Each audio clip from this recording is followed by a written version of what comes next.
You have a friend, somebody that's struggling, somebody that you love, somebody that you care for, someone that you want the best for, and they are struggling. They are really going through it. You're doing your best. You're doing everything you can, but it's starting to get to you, starting to weigh you down. It's starting to make you lose sleep at nighttime. Your effort to try and fix your friend is starting to hurt you. This is a trap that we can fall into. This idea that we can fix our friends. You can't. You cannot fix that person that you love's problems. You are not the person to do that. Well, if you can't fix your friend, what can you do? Well, let's talk about that today. Let's kick off and see what happens. Welcome to Mark My Words. Mark My Words is the story of my journey from a place where I was shattered to where I could live again. Okay, so the premise is there's somebody that you love, somebody that you care for deeply, somebody that you want the best for, and they are struggling, and they are struggling hard, and it's hard to watch. And you're in there, you're getting in boots and all, you're doing everything that you can to try and help them. But it's starting to affect you, starting to make it so that you can't sleep at night. It's making so that you are struggling yourself with your own mental health. You're starting to take on the angst. Well, you've fallen into a common mistake. And that mistake is thinking that you can fix, quote unquote, air quotes, for those listening on audio. The trap is that you think that you can fix your friend. Well, the fact is you can't. You are not the person that is equipped to fix your friend. Now, I'm talking 99.9999% of the cases. We as humans want the best for the people around us, even the people on our periphery, but especially the people that we love. And we see them going through things and we think we can identify the signs, and we think that we've been through it before. So maybe that one word from me will make the difference. Maybe that one gesture, that present, that time that I spent, that thought, that poem, that thing that I'm going to do is going to fix my friend. I'm going to say this one thing and my friend is going to be all better. It's not going to happen. It can't happen. Your friend is going through something that they need help with. All right, so that's the doom and gloom. What's the flip side of the coin? Absolutely, you cannot fix your friend, your loved one, your daughter, your child, your wife, your husband, your whatever. You can't fix them. What can you do? We can love them. You can stand next to them. You can say, mate, this sucks. I see what you're going through. I might not understand exactly, but I do empathize with what you're going through. Not sympathize. Sympathy is looking at somebody and going, oh, that's really sad. Empathy is going, I need to get down beside them to see what I can do to help them get out of whatever they've gone through. So what I just said might contradict in your mind what I've been saying already, that a friend can't fix a friend. You can climb down in the hole. Thing is, you can't keep them out of the hole. You can't, you might be able to raise them up a little bit, but you are not equipped to fix whatever it is that's going on with your friend. What you can do is just say, hey, I love you. I'm there for you. You are not alone. And then you can start to say, well, can we find somebody that can help you? Can we talk to somebody? Can we do something so that We can get you the help that you need. My wife talks about this. When I was first injured, I went to work, one guy came home, another. She knew that she was ill equipped to deal with the new reality of my broken mental health. But what could she do? Stand right beside me, say you're not alone, say I'm not going to let you go, say that you are still the person that I love. You are still important to me. You will always be important to me. And that's more important, far more important than, you know, you working yourself into an early grave trying to save somebody that you can't save. Think of it like this: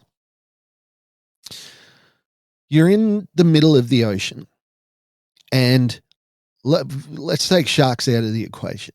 Let's just say there's no sharks. Somebody falls out of the boat, say a father, and his little girl is the only person that's there to help him. Now, she might not be strong enough to pull him out of the water, but she's strong enough to say, tie a loop in a rope and give it to them to hang on to. She's strong enough to sit beside him and say, well, I can't pull you out of the water. I'm still here. And yeah, they can hang on to them. That person that's outside the rowboat or the boat or whatever needs the help of somebody that can get them back into the boat. You might not be that person.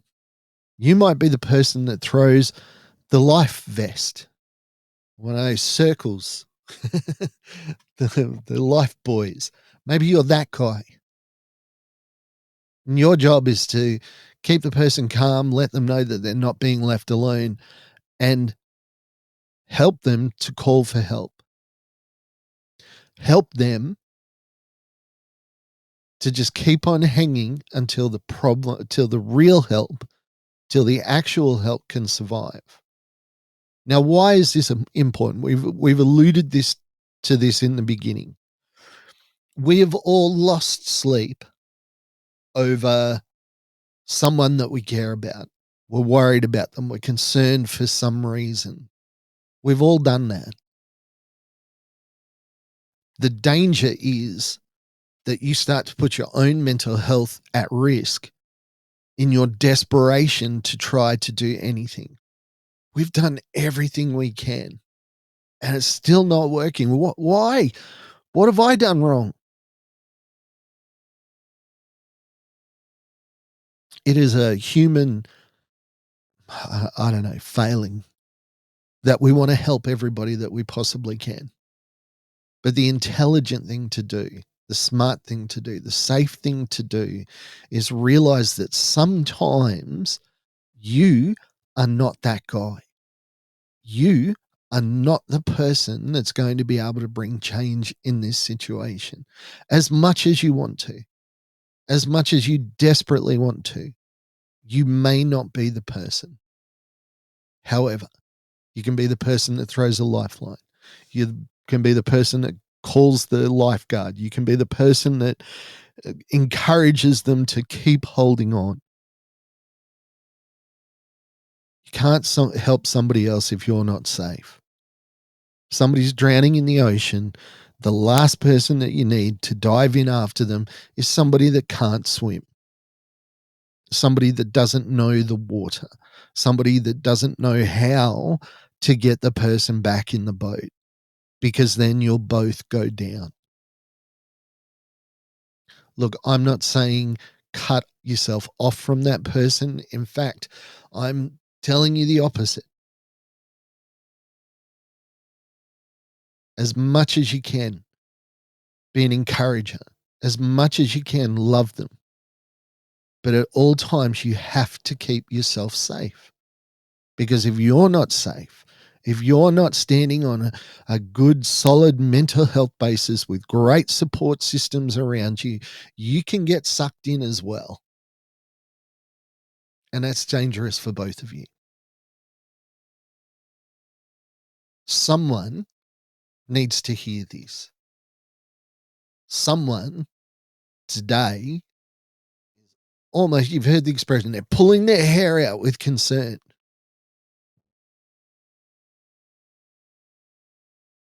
If you're suffering to help someone, if it's hurting you, then you are not the guy. You are not the person that's going to be able to affect change in that situation. And that's not a failing.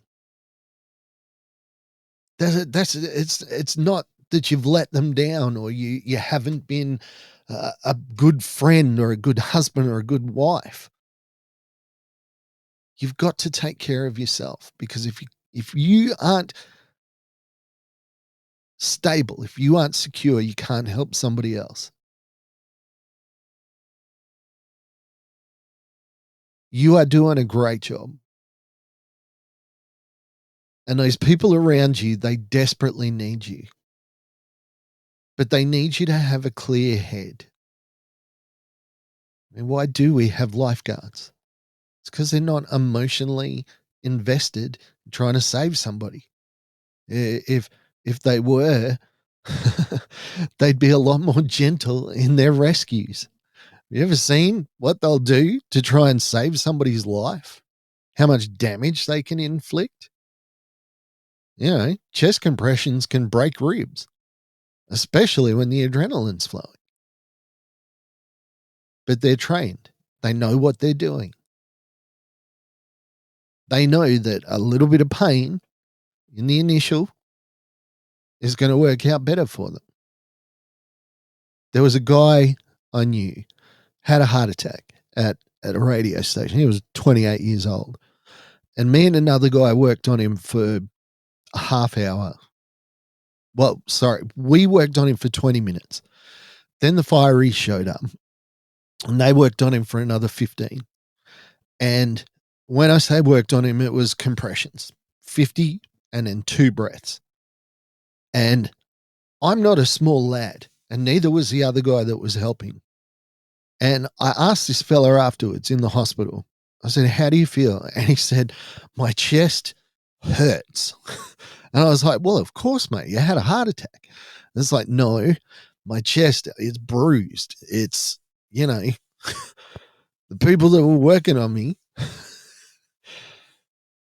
he felt like we'd kicked the hell out of him. And 5, 6 big lads jumping up and down on your chest. Of course, that's going to hurt.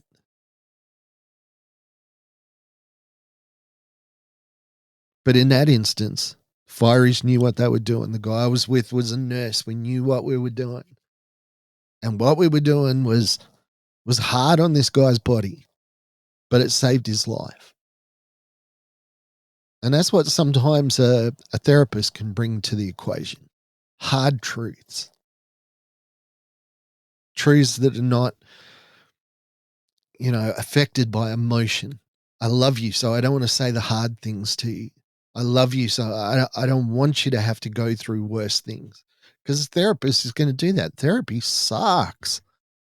When you have to sit there week after week talking about the stuff that you spend the rest of the week trying to forget and not think about, therapy sucks.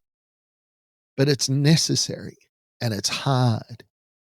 And I tell the therapist things that I can't tell my wife because it would destroy her. And yes, my wife was in most of my sessions and she heard that stuff, but she heard it through an umpire. She heard it through a third party. She heard it through somebody else giving context and making her understand where what I was saying was coming from, letting her know that it wasn't personal, letting her know that I wasn't talking about her.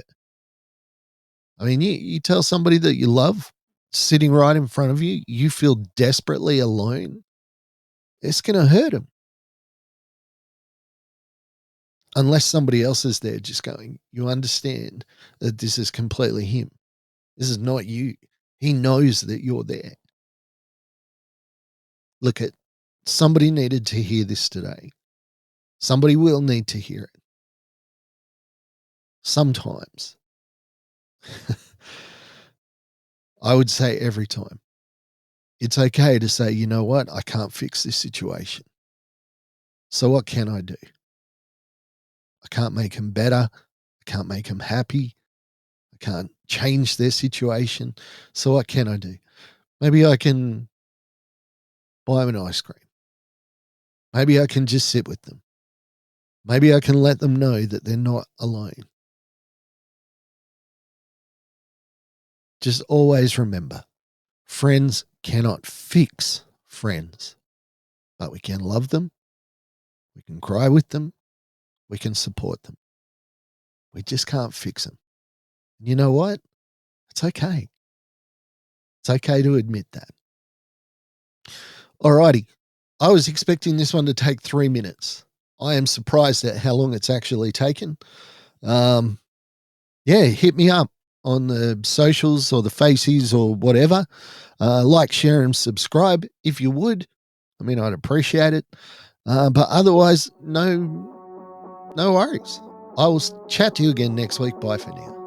Thank you for listening to Mark My Words. I'd like to thank my producer, Meredith Brosnan, and also Torian, Kevin, and Lorraine.